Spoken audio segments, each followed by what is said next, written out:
was founded in 1711 and is the second oldest city in all of South Carolina. Our main industry here is the military, where we host multiple military bases. One of them is Parris Island, where we make Marines, and the other is Marine Corps Air Station, where we train pilots. Our second main industry here is tourism. People from all around the world come here to Beaufort to look at our historical areas. Some have been here since 1520. A lot of important U.S. history has also happened here within this town. On Creighton Street, there is Secession House, where the first group of Southerners came together to decide they wanted to secede from the Union, with the Article of Secession. As a student of my hometown, I want to take you through everything I've learned about both Beaufort and South Carolina's role into leading up into what started the Civil War. The main reason why the South seceded was because of slavery. Another reason why we seceded, though, is because that we thought our rights were not as important to the Northerners' rights. John Pierce states in his article, The Reasons for Secession, on battlefields.org, is that there were some states who had personal grievances against the Union as well. Let's take a close look at why slavery was a big deal. Slavery drove the Southern economy. Slaves were cheap to buy, and they were rarely compensated for their work. It was just cheap labor as a whole. Slavery was also believed to be protected under the Declaration of Independence, so most slave owners thought it was their right to have slaves. Let's take a closer look at the states' rights in the South. The South felt that their rights were not as important to Northern rights.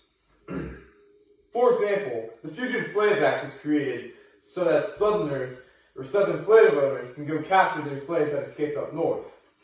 However, Northern authorities loosely practiced or participated in this law, so Southerners were mainly just working on their own.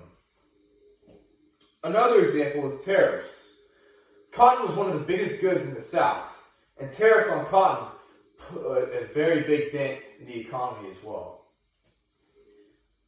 Let's look at more of the grievances.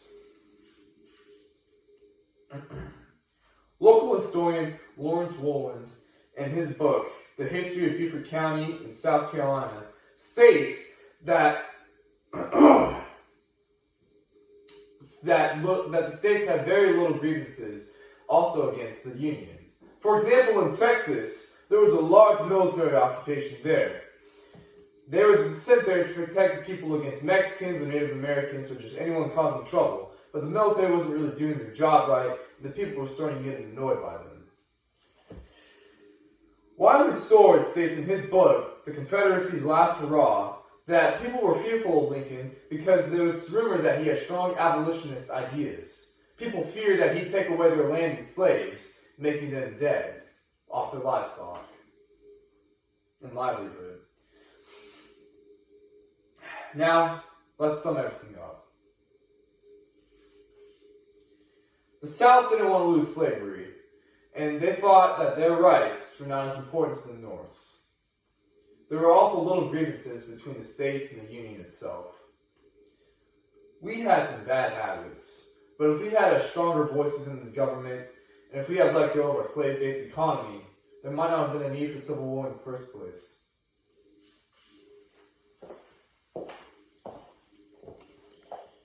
Here's my first card.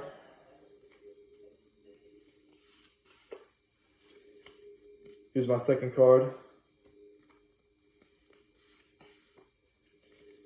Here's my third card.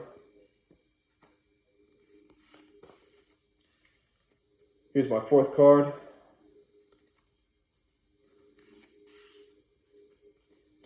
Here's my fifth card. And finally, here's my sixth card.